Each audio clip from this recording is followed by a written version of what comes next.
Good evening, classmates and Dr. Sundstrom. This is MPA 510, History and Theory of Public Administration, and this is the discussion board for week 2. I wanted to begin by going over the goal of this presentation. First, I wanted to identify and elaborate on important information from 4 different articles or theories.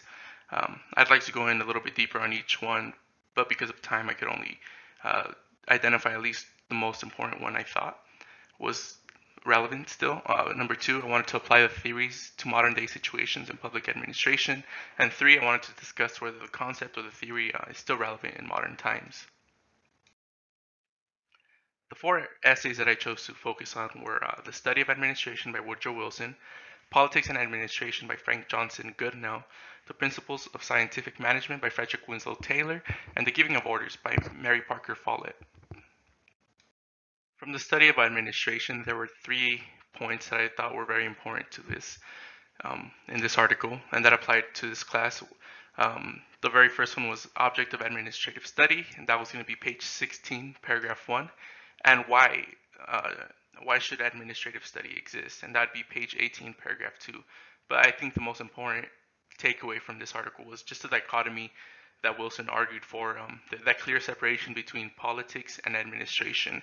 And I found that information on page 22, paragraphs 3, 6, and 7. And I do think that this dichotomy that Wilson argues does need to be updated, especially nowadays, just seeing how heavily politics influences administration and vice versa. A good example of this could be just how Donald Trump influences Congress, or at least influenced Congress when it was a Republican majority in Congress. For Politics and Administration by Goodenough, the 3 points that I thought were very important was the argument for the 2 functions of government that Goodenough makes. This is page 28, paragraph 3, and he also argues about the function of politics and how there has to be a harmony between politics and administration. And this was page 29, paragraph 6. And he also goes on to describe what's needed for harmony to remain. And this is page 30, paragraph 2, where he argues that in order for harmony to remain, the independence that's argued by Wilson, or the dichotomy that Wilson argues for, it can exist. He argues that administration has to subordinate to politics, and that politics has to have some sort of control over what administration does. A good example of this can be seen when we see Trump at the beginning of this year. He went ahead and vetoed the defense bill that Congress put forward, or Congress passed, and then Congress went ahead and they overturned Trump's veto. And in my opinion, Goodenough's theory does require an update.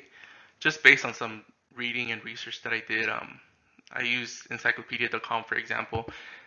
Goodenough's call to separate politics and administration came at a time where administration sought protection from politics. However, since then, a merit system and other devices have been implemented to provide legal protection for administrative agencies from politics. Merit system it's basically just the principles that the public expects of a system, and one of those is usually for it to be free from any political interference. Taylor's article also had a lot of good information, such as the advantages of scientific management, which we can find on page 36, paragraphs 2 to 4. The most important one to me, though, were the principles of management, or the new duties that management had under Taylor's scientific management system. And we can find those page 36, paragraph 5, and page 37, paragraphs 2 to 4. A good example of these principles of management, or at least the very first principle of management, can be seen in various companies around the world, especially companies that use assembly lines or make vehicles. A common example too can be McDonald's. They have one way to make a burger, and the steps are delineated throughout the company.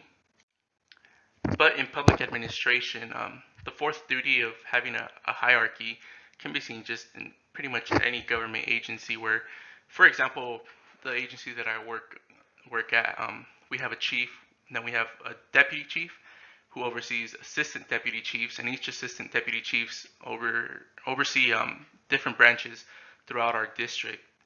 And at each branch, we have different supervisors that are in charge of other probation officers and other supervision assistants. Um, and this way of thinking that there's one best way, and also Taylor's point that he's trying to make that workers are pretty much just extensions of a machine, really does call for an updated version of scientific management. The giving of orders was also a very interesting article, and I found a lot of important points. Um, what was interesting was, Follett, she can be considered like the mother of modern management. I saw that on page 12, paragraph 3, when I read the summary that the authors wrote about her. And she offered insight on the importance of powering with rather than powering over. And she pretty much integrated workers and managers, especially for conflict resolution. One of her biggest contributions was a lot of people believe that she coined the term win-win. And that's one of the examples that we can see in current public administration for employee conflict resolution. Win-win is used, pretty much in any employee conflict resolution. It's a big point that they try to make. She also emphasized the importance of the worker in business, and she opposed Taylor's theory of scientific management because she felt it depersonalized the workers. She argued that giving orders and subordinating workers had a negative psychological effect on the workers. Her main principles included direct contact between employers and management to avoid conflict and any misunderstanding, early coordination with the employees, and she argued that they shouldn't be made to feel less important than the next one. She believed that each employee had a significant role, and she had the idea that it was a team effort, and that every employee should be, pulling their weight regardless of their level in the hierarchy. Um, and she believed that coordination had to be a continuous or a circular process that had to be maintained. Her main principles, I believe, are still in play today, especially in management. Those principles include integration, the power with, and not the power over. She also called it the coactive power. And she believed that employees shouldn't feel less, like they're less than their managers. There is also a group benefit, which is when workers feel like they're on the same team and they're working towards the same goal and that they're not in competition with the others. A modern example of Follett's theory can be seen again in The Art of the Negotiation, where parties reach an agreement considered to be a win-win situation, in which both parties win. We see this in employee conflict resolutions, where resolution is sought for all parties to leave having achieved their goal. I think that Follett's theory, like any other theory, can always be updated and improved, but much of her research, I think, and her writing is still relevant today in various management styles. Um, that pretty much does it for the discussion board for week 2. Thank you.